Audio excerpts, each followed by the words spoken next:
Hola, ¿cómo están? El ex vicepresidente del Ecuador, Jorge Glass, enfrenta un nuevo juicio por supuesto uso indebido de fondos públicos y una fiscalía que planea plantear una presunta asociación ilícita con el expresidente del Consejo de la Judicatura y ex juez nacional, William Terán, por haber dado curso al recurso de habeas corpus el año 2002, en medio de un escenario de un posible hecho de extradición hacia los Estados Unidos. Pero, ¿qué hay detrás de todo esto? Hoy vamos a hablar con uno de sus abogados de defensa. Así inicia el mapa. Bienvenidos.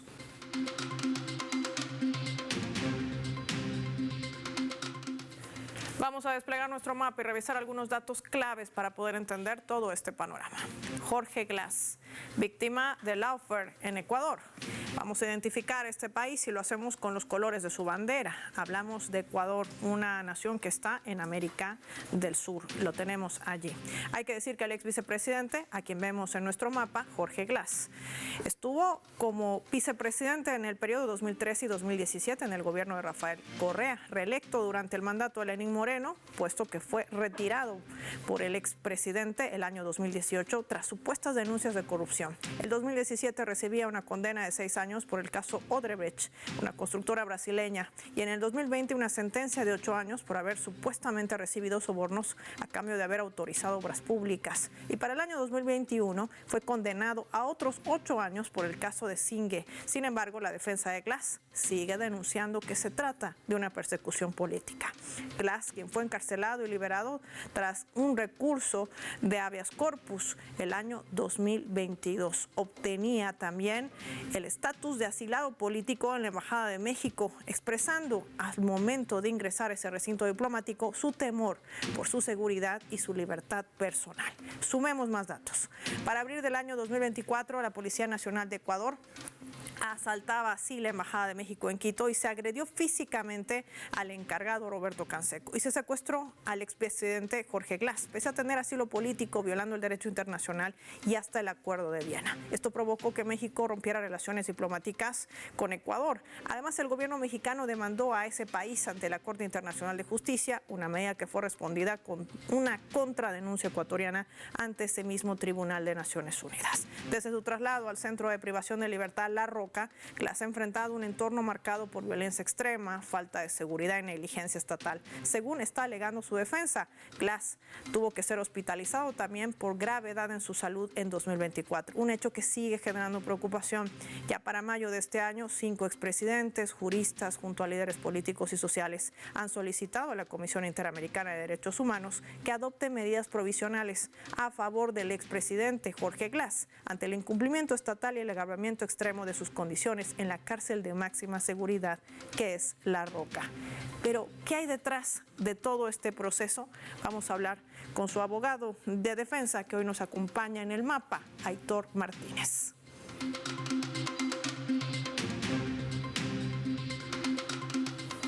Lo recibimos, se contacta con nosotros desde España. Qué gusto tenerlo en el mapa. Gracias por su tiempo para Telesur. ¿Qué tal? Muy buenas, es un placer como siempre. Parece un expediente bastante extenso, muchos supuestos delitos cometidos, en medio también de notificaciones que van en incumplimiento de los procedimientos legales, plazos procesales, en fin, tomando en cuenta también el asalto a la Embajada de Quito en México, o la Embajada en todo caso mexicana en Quito, que marca un punto de inflexión en estas relaciones que ya tuvieron también controversia internacional. ¿Hay asidero jurídico en torno a estos procesos contra el expresidente? Me gustaría partir por allí. Bueno, en primer lugar, creo que habría que resaltar que Jorge Glass se encuentra actualmente cumpliendo condena por el conocido como caso Odebrecht. Es un caso en el que la principal prueba de cargo, el principal testimonio contra Jorge Glass, fue anulado en Brasil. Y la Corte Suprema de Justicia de Brasil remitió a la Fiscalía ecuatoriana la nulidad de esa prueba.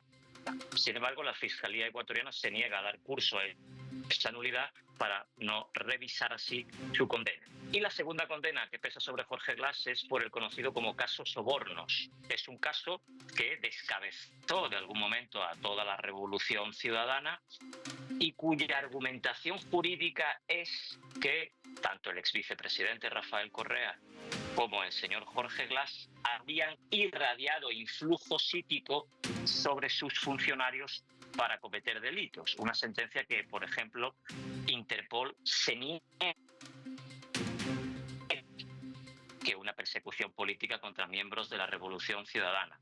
Esas son las dos condenas efectivas que pesan actualmente sobre Jorge Glas. Está a punto de cumplir ya el 90% de esas dos condenas y debía haber salido de prisión con el cumplimiento del 60% de la condena. No queda en el panorama internacional prácticamente ningún organismo de protección de derechos humanos que no se haya posicionado ya a favor del señor Glas. Por ejemplo, ya en 2019 la Comisión Interamericana de Derechos Humanos dictó medidas cautelares a su favor. El Grupo de Trabajo de Detenciones Arbitrarias del Consejo de Derechos Humanos de la ONU pidió su liberación ya también en el año 2021. Después de su secuestro en la Embajada de México en Ecuador, la Comisión Interamericana de Derechos Humanos ha ampliado las medidas cautelares, aun cuando Ecuador se niega a cumplirlas. La Relatoría de la ONU contra la tortura igualmente ha tenido que intervenir. No existe ningún ciudadano en la región latinoamericana que atesore tantos pronunciamientos de organismos internacionales de derechos humanos. Podría decir que ni siquiera Nelson Mandela atesora ese volumen de pronunciamientos por parte de la estructura, tanto interamericana como de Naciones Unidas, de derechos humanos, por lo cual es indiscutible ya para la comunidad internacional que Jorge Glas es una víctima de un lawfare político en Ecuador. Un lawfare político que además abre otro escenario. Doctor Aitor Martínez, la posible extradición hacia los Estados Unidos. ¿Qué podría revelar esto y sobre todo qué intereses se barajan? ¿A quién le podría beneficiar la entrega del expresidente ecuatoriano? Y si podría constatarse como un símbolo quizás de la actual presidencia de Daniel Noboa. ¿Cómo lo leen ustedes desde lo jurídico, pero también desde lo político? Bueno, en primer lugar me gustaría resaltar que eso es simplemente una noticia que no tiene ningún asidero legal.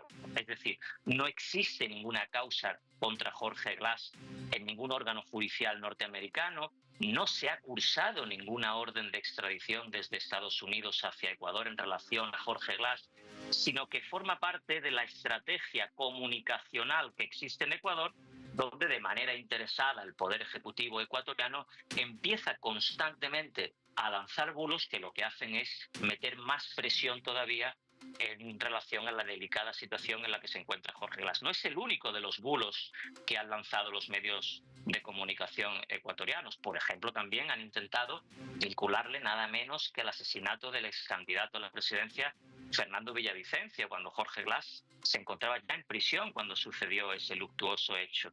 Y han intentado conectarlo a través de una persona ya fallecida que habría dicho que otra persona comentó que alguien dijo que Jorge Glas planificó ese asesinato desde la cárcel. Al final, Jorge Glas ha sido demonizado por parte de la oligarquía y de la derecha ecuatoriana, y a través de noticias absolutamente locoides y de acciones e investigaciones sin ningún tipo de asidero, lo único que hacen es meter más presión jurídica en relación a Jorge Glas, y de esa forma lo están arrinconando y realmente está en una situación muy difícil, hasta el punto de que la Comisión Interamericana de Derechos Humanos ha llegado a decir que su vida e integridad corren peligro, principalmente porque ya experimentó un intento de suicidio, adicionalmente porque no está recibiendo un trato a su salud adecuado en La Roca, y además por los graves riesgos y amenazas contra la vida que hay en esa prisión de máxima seguridad, donde ha tenido que ser evacuado en varias ocasiones. Por lo tanto, el asunto relativo a la posible o potencial extradición a Estados Unidos es simplemente un bulo de muchos medios ecuatorianos que aquí han encontrado aquí una forma más de presionar a Jorge Glas en prisión. Estamos hablando entonces de la presencia de poderes fácticos dentro de esa politización de la justicia, una narrativa que viene ligada a los medios de comunicación. Cuando regresemos de la pausa, doctor Aitor, me gustaría conversar también de estos otros escenarios en medio de una segunda vuelta presidencial que haya llevado adelante el país, en medio de la instauración de un nuevo mandato de Daniel Noboa y los acuerdos que tiene además con el gobierno de Estados Unidos. ¿Qué revela todo esto?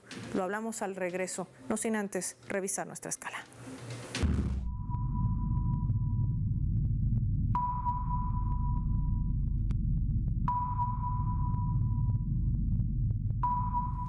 Y en medio de las denuncias de persecución política, vamos a revisar lo que está publicando nuestro portal de noticias Telesur, al cual invito a que visiten, compartan y le den like. Ahí viene también nuestra transmisión en directo.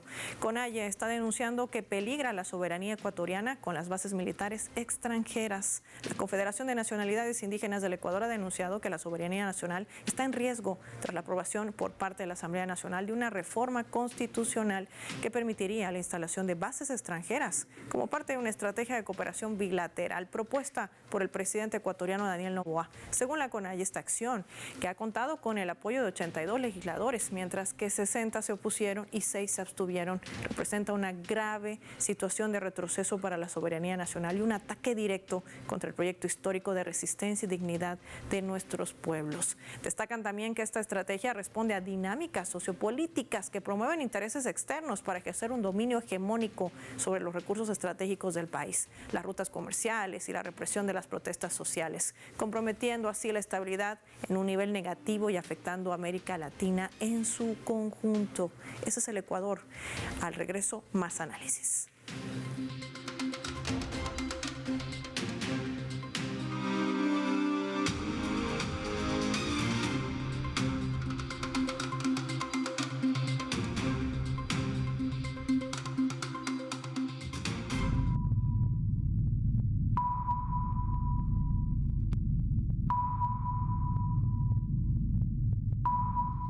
Vamos a sumar otro elemento también para el análisis a través de la fotografía. El que ven allí o verán es justamente Andrés Arauz, sí, quien fue inclusive candidato a la presidencia por el Ecuador, miembro de Revolución Ciudadana. La Fiscalía General de Ecuador ha vinculado a Andrés Arauz por una presunta asociación ilícita en el caso de Ligados y como cerebro operativo detrás de los intentos por tomar el Consejo de la Judicatura y supuestamente beneficiar a un posible gobierno de Luisa González. Ante esto, Arauz ha reaccionado con un mensaje contundente en sus redes sociales y decía: acusan a los dirigentes políticos de ser políticos, me quieren vincular por 2 tweets.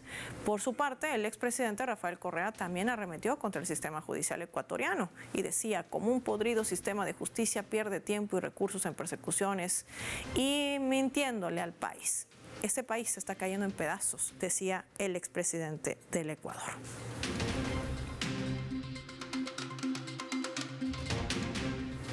Doctor Aitor Martínez, cuando usted nos hablaba del lawfare que se consolida, parece en el Ecuador, con esta instrumentalización del uso de la justicia, con normas legales, pero que están sujetas a esos intereses, ¿cuál es el objetivo central? ¿Acabar con la revolución ciudadana, con sus líderes, evitar que la izquierda vuelva nuevamente al gobierno?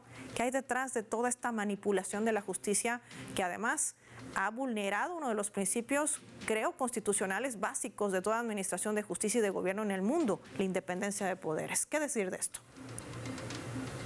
Sin ninguna duda, el Poder Judicial en Ecuador no es independiente y no lo afirmo yo. El relator de la ONU para la independencia judicial del Consejo de Derechos Humanos de la ONU viene emitiendo constantes y reiterados llamamientos urgentes a Ecuador cuestionando la independencia de su Poder Judicial desde que el expresidente Lenín Moreno acordara la instauración del denominado Consejo Transitorio, por el que se depusieron a la gran mayoría de autoridades judiciales y fiscales del país y se introdujeron nuevos jueces, muchos de ellos de carácter temporal, sometidos al control del Consejo Transitorio. El Consejo Transitorio, además, presidido por un presidente, Julio César Trujillo, que abiertamente en los medios de comunicación hacía un llamamiento a los jueces a meter en la cárcel, literalmente, a todos los correístas. Pues bien, el relator de la ONU para la independencia judicial viene condenando la estructura judicial ecuatoriana de los últimos años a una mera herramienta de persecución. Dentro de todo el lawfare desplegado en Ecuador, evidentemente el objetivo principal de ese lawfare ha sido evitar que el denominado correísmo, es decir, que la revolución ciudadana, pueda volver a llegar al poder. Ecuador vivió un momento de gloria entre 2007 y 2017, es conocido como la década ganada. Cualquier indicador de desarrollo humano que podamos analizar se verá como Ecuador tuvo una explosión de desarrollo durante los años del gobierno de Rafael Correa, pero ese desarrollo vino de la mano de una redistribución de la riqueza. Y las élites y la oligarquía del país no perdonan haber perdido privilegios durante esa década ganada y han estructurado todo un sistema judicial de persecución de la Revolución Ciudadana. Uno de los golpes certeros a la Revolución Ciudadana fue el conocido como caso Sobornos, un caso en el que una ex asesora del expresidente Rafael Correa fue detenida y se le intervino supuestamente un cuaderno donde se habrían registrado un conjunto de sobornos. Sin embargo, se acreditó posteriormente que ese cuaderno no existía en el momento en que se habrían escrito esas anotaciones. Y esta propia persona indicó que efectivamente había escrito el cuaderno poco antes de que se empezara esa causa judicial. Aún así, ni siquiera se anuló esa causa, se siguió adelante y se condenó, insisto, a la práctica totalidad de la cabeza visible de la Revolución Ciudadana por ejercer influjo psíquico sobre un conjunto de funcionarios. Esa es la literalidad de la sentencia. Interpol, la Comisión de Control de Ficheros, se ha negado a tramitar las alertas rojas porque considera que es una sentencia que simplemente reviste una persecución política contra los líderes de la Revolución Ciudadana. Pero la Revolución Ciudadana cambió de líderes y llegaron otros nuevos líderes, entre otros la ex candidata Luisa González y también Andrés Arauz. Y ahora vemos cómo nuevamente vuelven a perseguir judicialmente y ahora es el turno de Andrés Arauz. En esa lógica de intentar evitar que la Revolución Ciudadana llegue al poder, porque en su momento quitó ciertos privilegios a la oligarquía y a las élites ecuatorianas. Y sobre este particular, sobre ese lawfare, sobre esa persecución política, nos decía el doctor Aitor Martínez que le ha funcionado muy bien al gobierno de Daniel Noboa. Pero, ¿qué impacto tiene en el resto de nuestra región? Lo invito a que revisemos juntos nuestras leyendas para poder analizar también este otro escenario.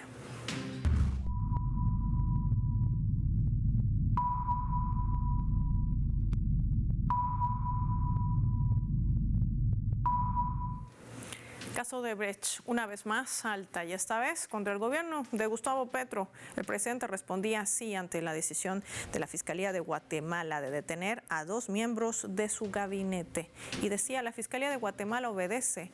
Vamos a volver a colocar la reseña, por favor, para compartir con nuestros televidentes. Ahí la tenemos. La Fiscalía de Guatemala obedece al crimen y no a las ciudadanías. También se pronunciaba el gobierno de Guatemala, ahí lo tenemos, y decía, estas acciones se realizan con evidente objetivo político, sin respaldo en el ordenamiento jurídico nacional e internacional, prácticamente una contradicción de lo que emitía en pronunciamiento la fiscal de Guatemala, quien trataba de llegar hasta Colombia, y que el propio presidente ha dicho a Cancillería que no se le va a permitir el ingreso por politizar justamente la administración judicial a nivel internacional. De este escenario hablamos con nuestro invitado. Doctor Aitor Martínez, ¿esta estrategia del lawfare tiene una reedición?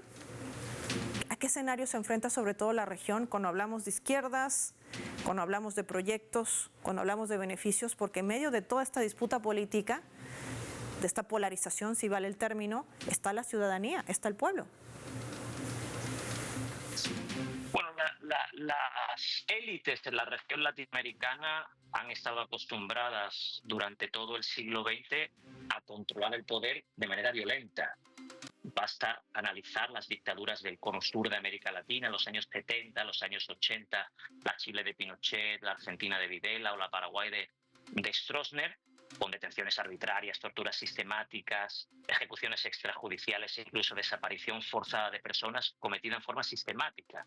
Sin embargo, a finales de los 80, comienzos de los 90, cambia el panorama en América Latina.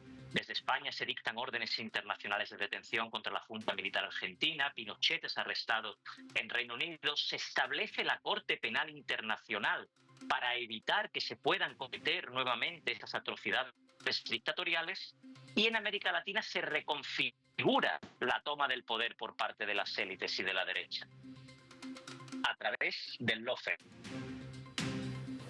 Una estrategia no violenta a través de la cual se expulsa a los líderes progresistas del poder, pero ya no pegando una patada en su puerta a través de una bota militar para encerrarles en un centro clandestino, sino con una sentencia judicial que permita ese allanamiento y una condena injusta que lo lleve a prisión por 10, 15 o 20 años. ¿Dónde empieza el lawfare? El lawfare empieza en 2012 con el golpe institucional recibido por el expresidente Fernando Lugo 15 de junio de 2012, después de la masacre de Uruguatí. Es el primer ejercicio del lawfare de laboratorio. Pocos años después, 2016, un golpe idéntico a Dilma Rousseff. Llamativamente, y yo no creo en las coincidencias, la embajadora en Paraguay en ese golpe, la embajadora norteamericana era Lilian Ayalde y la embajadora norteamericana en Brasil era Lilian Ayalde. Y si alguien analiza los cables de Wikileaks, verá la interacción de Lilian Ayalde con el Departamento de Estado y verá cómo abiertamente hablaba de la necesidad de planificar la destitución de esos presidentes. Y después se ha ido sofisticando ese lawfare en la región. Tenemos el caso del presidente Lula da Silva, o el caso de Cristina Fernández de Kirchner, o incluso lo que sufrió Evo Morales en Bolivia. Pero probablemente uno de los casos más despiadados que hay en la región sea sin duda el lawfare ecuatoriano. Ha llevado el exilio a muchísimas autoridades e incluso una de esas autoridades está a día de hoy en una cárcel de máxima seguridad donde peligra su vida y su integridad, como ha dictaminado la Comisión Interamericana. Y me refiero al ex vicepresidente Jorge Glass. Por último, doctora Aitor Martínez, para finalizar, ¿a qué se enfrenta entonces el Ecuador? ¿A una desinstitucionalización, si me permite, corrijo el término, o un desmembramiento de la propia justicia y su propia constitución, jurídicamente hablando? Sin duda, el poder judicial en Ecuador ha sido colonizado por el poder ejecutivo. Pero insisto que esto no es una afirmación que haga yo como abogado particular. No registra precedente que el relator de la ONU para la independencia judicial, la máxima autoridad a nivel internacional que fiscaliza la independencia del poder judicial en los estados, se ha dirigido en los últimos años a través de llamamientos urgentes hasta en 5 ocasiones a Ecuador para indicarle que estaba llevando a cabo una desinstitucionalización de la independencia e imparcialidad de los jueces para nombrar jueces en forma discrecional, muchos de ellos de carácter temporal, sometidos al Poder Ejecutivo, y de hecho el relator llegó incluso a indicar que el caso Sobornos era la manifestación pragmática de esa estructura de persecución que se había convertido el Poder Judicial en Ecuador. Quiero agradecer como siempre al doctor Aitor Martínez por habernos concedido esta entrevista, poder entender los alcances y sobre todo la estrategia que está detrás de esta instrumentalización política de la justicia en el Ecuador, con esa desinstitucionalización y también con ese desmembramiento de su propia constitución, violentando la soberanía territorial y también la autodeterminación de los pueblos en un país que se convierte también en clave, en una amenaza posible a esa desestructurización también que se dice de nuestra región latinoamericana. Doctor, gracias por su tiempo para el mapa, por su tiempo para Telesur. Nosotros vamos a finalizar el programa y lo hacemos revisando nuestros vectores.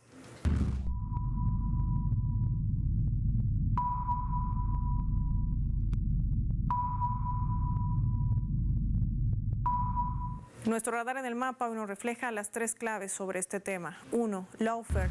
El caso que plantea la Fiscalía de Ecuador hacia el expresidente Jorge Glass, según su defensa, se trata de un caso armado sin fundamento legal, lo que revela la implementación de un lawfare en el Ecuador para evitar que la izquierda recupere el poder. Y esta estrategia se trata de replicar en el resto de América Latina. 2. Extradición de Jorge Glass. Se convierte en el trofeo de Daniel Noboa y la idea de entregarlo a los Estados Unidos a través de una narrativa falsa de medios de comunicación en un mensaje de sumisión.